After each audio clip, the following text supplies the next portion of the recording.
Hello students, good evening all of you. तो हमारा next topic है crystal field splitting for different geometries. ठीक है, और ये मैं आपको कल ही बता के गई थी कि क्रिस्टल फील्ड जो स्प्लिटिंग होती है वो ट्रांजिशन मेटल कॉम्प्लेक्सेस के अंदर होती है, क्योंकि ट्रांजिशन मेटल के पास ही 3D ऑर्बिटल्स होते हैं, संक्रमण तत्वों के पास ही 3D कक्षक होते हैं। ठीक है, अब सबसे पहले हम ये देखेंगे कि crystal field splitting in octahedral complexes. एक बात पॉइंट टू पॉइंट आप सुनते जाना, कोई दिक्कत वाली बात नहीं है, बिल्कुल क्लियरली समझ आएगा आपको। ठीक है, तो फर्स्ट पॉइंट है आपका, सबसे पहले आपको एक क्यूब के बारे में पता होना चाहिए, एक घन के बारे में पता होना चाहिए कि एक घन के 6 फेसेज, 6 फलक और 8 कॉर्नर्स होते हैं, 8 कोने होते हैं। ठीक है, अब जब हम क्यूब से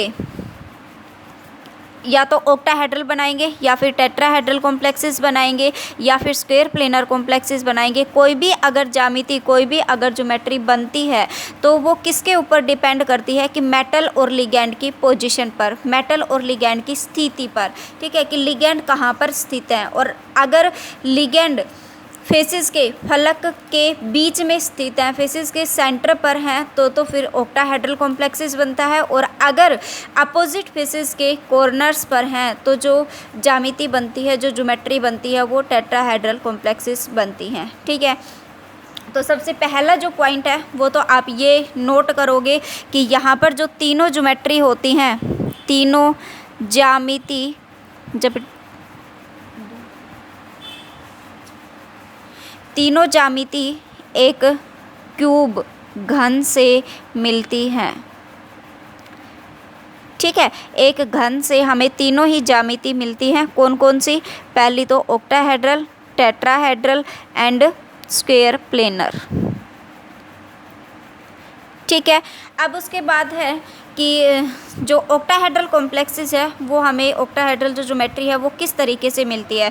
तो फर्स्ट जो पॉइंट है वो तो ये नोट करो कि हमें, फर्स्ट जो पॉइंट है वो तो ये हो गया कि ऑक्टाहेड्रल जो ज्योमेट्री होती है वो हमें एक क्यूब से मिलती है, और एक क्यूब के 6 फेसेस और 8 कॉर्नर्स होते हैं, 6 फलक और 8 कोने होते हैं। ठीक है, अब क्यूब के सेंटर में सेकंड जो पॉइंट है वो है कि क्यूब के सेंटर में घन के जो बीच में होगा वो हमेशा कौन होगा? ट्रांजिशन मेटल आयन, संक्रमण धातु होगी।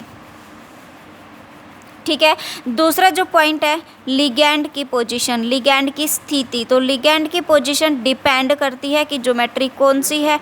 तो अगर लिगैंड की पोजीशन है कि लिगैंड की जो स्थिति है वो अगर फेसेस के सेंटर पर है, फेसेस के सेंटर पर, फेसेस के मध्य में है, तो कौन सी ज्योमेट्री मिलेगी हमें? ऑक्टाहेड्रल ज्योमेट्री मिलेगी। और कितने फेस होते हैं एक क्यूब के? 6 फेस होते हैं। और ये हमें पता है कि ऑक्टाहेड्रल जब ज्योमेट्री की अगर हम बात करते हैं तो बीच में क्या होती है? सेंट्रल मेटल, और वो 6 लिगैंड के द्वारा एक दूसरे से घिरी हुई होती है। क्लियर है?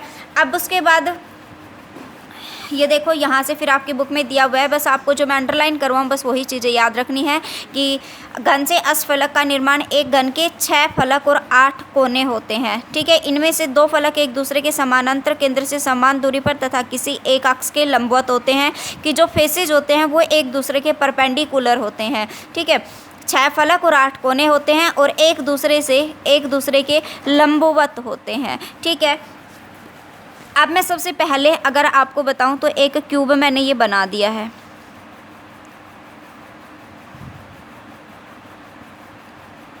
ये क्या बन गया? एक क्यूब। और ये क्या है? ये इसका एक फेस है, ये वाला। ठीक है, नंबर डाल दिया। ये वाला इधर साइड वाला ये दूसरा फेस है, ये वाला ये तीसरा फेस है, ये चौथा है, और जो ये स्क्वायर है नीचे वाला ये 5वां फेस है, और जो ऊपर वाला स्क्वायर है ये कौन सा फेस है? 6वां फेस है।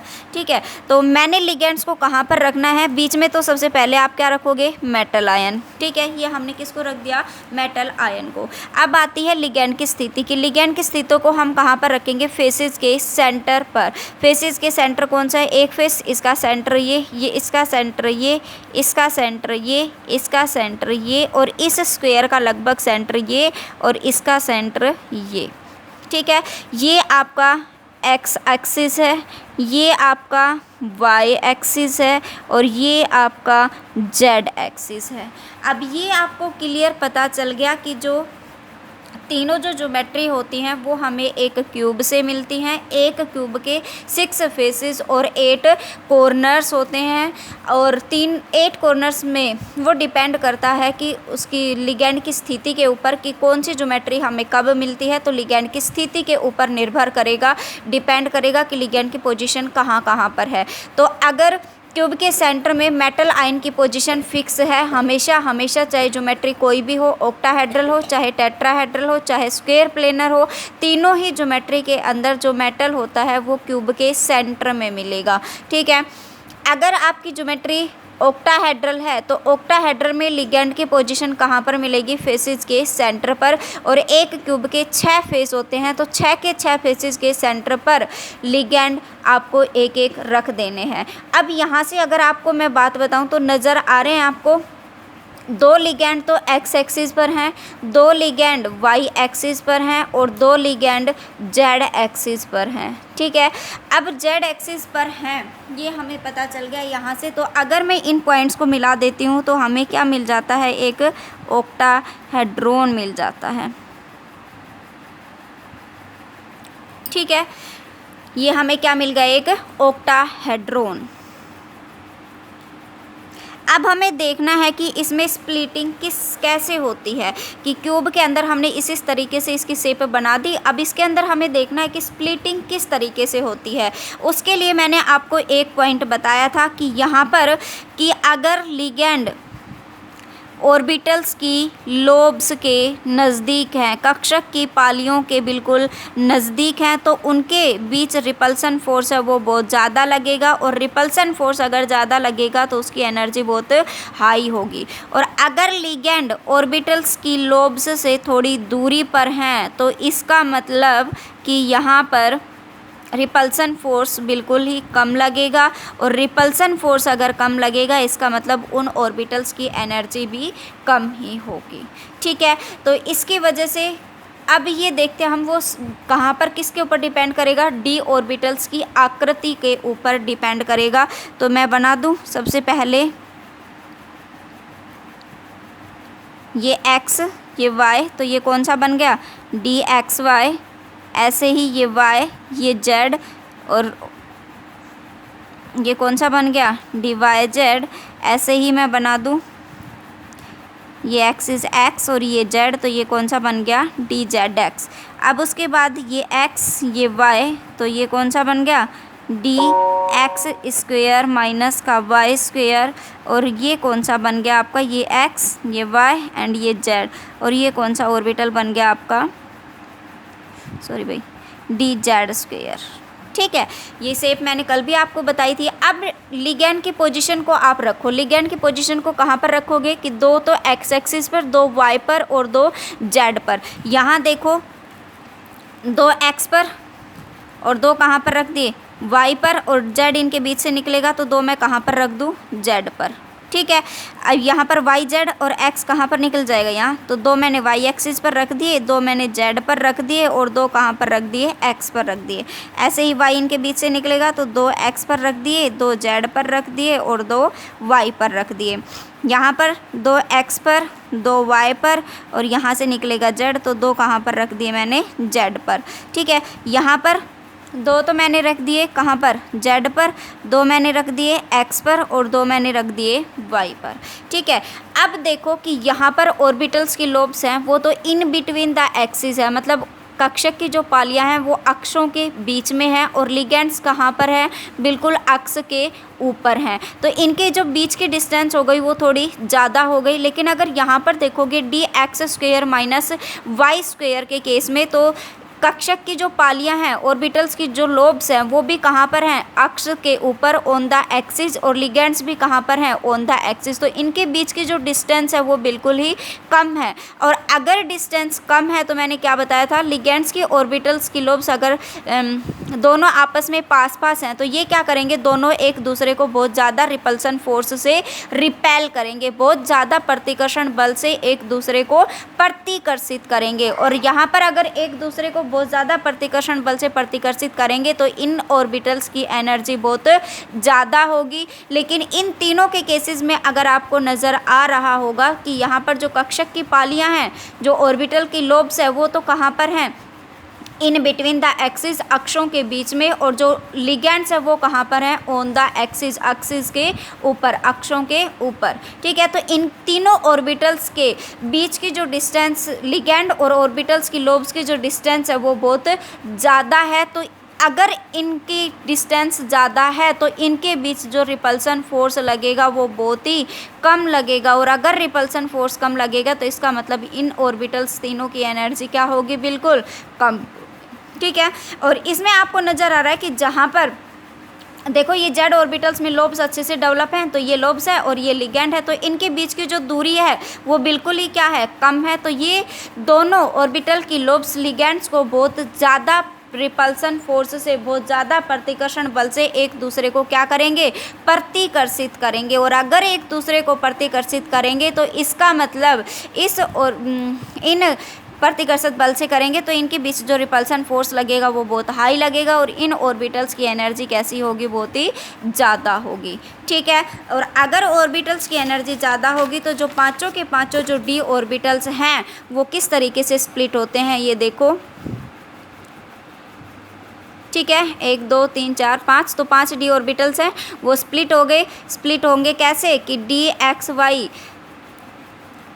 डी वाई जेड और डी जेड एक्स, सॉरी भाई, D X square minus Y square. ठीक है, और ये कहाँ कितने होंगे, 3 होंगे। नीचे कौन कौन से होंगे, D X Y, D Y Z and D Z X, और ये कौन से होंगे, D X square minus Y square और डी जेड स्क्वेयर। ठीक है, इनके बीच की जो डिस्टेंस होगी, इनके बीच में जितनी भी दूरी है उसको हम किससे डिनोट करेंगे, डेल ओ या फिर tan डी क्यू से रिप्रेजेंट करते हैं कि इनके बीच की जो क्रिस्टल फील्ड स्प्लिटिंग एनर्जी है इन ऑर्बिट, ये तो हाई एनर्जी के हैं और ये लो एनर्जी के हैं, तो इनके बीच की जो क्रिस्टल फील्ड स्प्लिटिंग एनर्जी है उसको हम डेल ओ या फिर tan डी क्यू से रिप्रेजेंट करते हैं, प्रदर्शित करते हैं।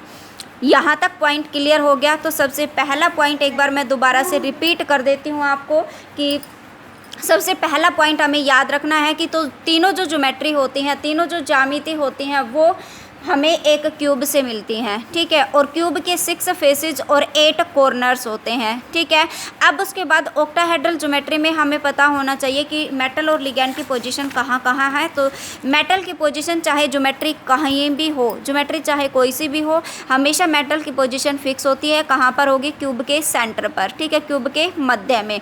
और लिगेंड की पोजीशन है वो अकॉर्डिंग टू ज्योमेट्री चेंज हो जाती है, ज्योमेट्री ज्यामिति के अनुसार वो चेंज हो जाती है। तो यहाँ पर अगर मैं बात करूँ ऑक्टाहेड्रल ज्यामिति के अंदर, ऑक्टाहेड्रल ज्योमेट्री के अंदर, तो जो लिगेंड की पोजीशन होती है वो ईच फेसेज ऑफ सेंटर के, प्रत्येक फलक के मध्य में होते हैं। 6 फेस होते हैं और प्रत्येक फलक के मध्य में एक एक लिगेंड को हम रख देते हैं। और अगर एक एक लिगेंड को मैंने रख दिया तो 6 लिगेंड वहाँ पर कंप्लीट हो गए, क्योंकि हमें ये पता है कि अगर ऑक्टाहेड्रल ज्योमेट्री होती है तो उसमें जो एक मेटल आयन होता है वो 6 लिगेंड से सराउंडेड होता है। ठीक है, अब उसके बाद तीसरा जो पॉइंट है आपको ये याद रखना है कि जहाँ भी लिगेंड और ऑर्बिटल्स की लोब्स बिल्कुल आपस में नज़दीक हैं, उनके बीच की दूरी है वो बिल्कुल कम है, तो वो एक दूसरे को बहुत ज़्यादा रिपल्सन फोर्स से रिपेल करेंगे, बहुत ज़्यादा प्रतिकर्षण बल से प्रतिकर्षित करेंगे, इसलिए उनकी एनर्जी बहुत ज़्यादा होगी। ठीक है, अगर लिगेंड और ऑर्बिटल की लोब के बीच जो डिस्टेंस है वो बहुत ज़्यादा है तो वो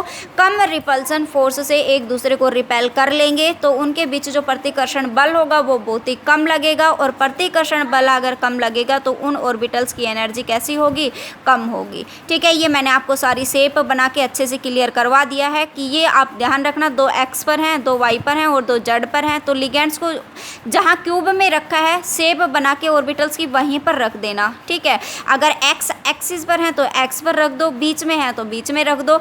अब उसके बाद देखो कि कौन से ऑर्बिटल्स की लोब्स लिगेंड्स के बिल्कुल नज़दीक हैं। ठीक है, जहाँ नज़दीक है वहाँ रिपल्सन ज़्यादा और एनर्जी ज़्यादा, और जहाँ दूरी है वहाँ रिपल्सन कम और एनर्जी भी क्या होगी, कम। ठीक है, तो यहाँ dxy, यहाँ हमने देखा dxy, dyz और dzx में कक्षक की जो पालियाँ हैं वो अक्षों के बीच में हैं, ऑर्बिटल की जो लोब्स हैं वो इन बिटवीन द एक्सिस हैं, लेकिन लिगेंड्स कहाँ पर हैं, ऑन द एक्सिस, अक्षों के ऊपर। तो जिसकी वजह से इनके बीच की जो दूरी है वो बहुत ज़्यादा हो गई और वो एक दूसरे को बहुत कम प्रतिकर्षण बल से प्रतिकर्षित करेंगे, जिसकी वजह से इनकी एनर्जी तो कम होती है और ये इनकी एनर्जी ज़्यादा होती है। क्यों होती है, क्योंकि यहाँ पर जो ऑर्बिटल की लोब्स हैं वो भी ऑन द एक्सिस हैं और जो लिगेंड्स हैं वो भी ऑन द एक्सिस हैं, तो जिसकी वजह से इनके बीच जो रिपल्सन फोर्स लगेगा वो बहुत ज़्यादा लगेगा और उनकी एनर्जी भी कैसी होगी, ज़्यादा होगी। तो इसकी वजह से हमने ऑर्बिटल्स को स्प्लिट कर दिया कि ये तो डी ऑर्बिटल्स हैं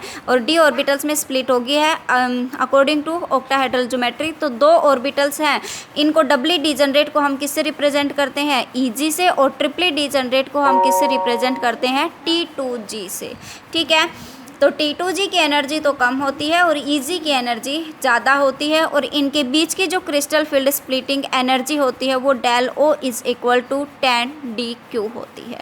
ठीक है, अब आपको जितना मैंने बोल के बताया है, मैंने धीरे धीरे एक एक लाइन मैंने आपको क्लियर करवाई है। तो आप जिस तरीके से नोट्स बनाओगे कि धीरे जो एक एक लाइन लिखी है मैंने, हिंदी वाले बच्चे बिल्कुल अच्छे से लिख सकते हैं, सो मेरे हिसाब से कोई दिक्कत नहीं होनी चाहिए। तो आप एक एक लाइन को ऐसे पॉइंट्स में लिखोगे, बाकी बुक में आपका काफ़ी मैटर दिया हुआ है, वो आप सबको लिखने की ज़रूरत नहीं है। ठीक है, तो ये देखो, ये दिखा रखी है लास्ट में स्प्लिटिंग। ठीक है, तो अगर इनके बीच की जो क्रिस्टल फील्ड स्प्लिटिंग है dx² माइनस y² और dz² की एनर्जी ज़्यादा होती है और इसकी एनर्जी कैसी होती है, बहुत ही कम होती है। इसको ऊपर वाला जो पोर्शन है इसको हम 3/5 की, इनके बीच की जो डिस्टेंस है इनको हम 3/5 डेल O या फिर 0.6 से डिनोट कर सकते हैं और नीचे वाले पोर्शन को हम 2/5 या फिर 0.4 से डिनोट कर सकते हैं। ठीक है, ये आपको काम कब आएगी, जब हम इसकी CFSE कैलकुलेट करेंगे, crystal field splitting energy calculate करेंगे। ठीक है, अब ये देखो ऐसे किया जाता है, इस फील्ड के प्रभाव की इनकी समरसता समाप्त हो जाती है और इन कक्षकों की विभाजन ऊर्जा के डबली डिजनरेट और ट्रिपली डिजनरेट में डिवाइड हो जाते हैं। ठीक है, तो इस तरीके से ये पढ़ लेना, बाकी मैंने आपको एक एक लाइन बिल्कुल अच्छे से क्लियर करा दी है। तो यहाँ तक आपको बिल्कुल क्लियर होना चाहिए कि 5 जो डी ऑर्बिटल्स हैं उनमें से जो EG है 2 ऑर्बिटल्स की एनर्जी तो ज़्यादा हो जाती है और 3 की एनर्जी कम हो जाती है। वो क्यों होती है उस तरीके से। ठीक है, और ऊपर इनके बीच के जो टोटल डिस्टेंस है उसको हम डेल O से रिप्रेजेंट करेंगे, ऊपर वाले पोर्शन को हम 3/5 डेल O या फिर 0.6 से करेंगे और नीचे वाले पोर्शन को हम 2/5 डेल O या फिर 0.4 से रिप्रेजेंट करेंगे। क्लियर है? तो नेक्स्ट है क्रिस्टल फील्ड स्प्लिटिंग इन डी ऑर्बिटल्स में डेल्टी टेट्राहेड्रल कॉम्प्लेक्सेस के अंदर या फिर स्क्वायर प्लेनर कॉम्प्लेक्सेस के अंदर, वो मैं आपको कल डिस्कस करती हूँ।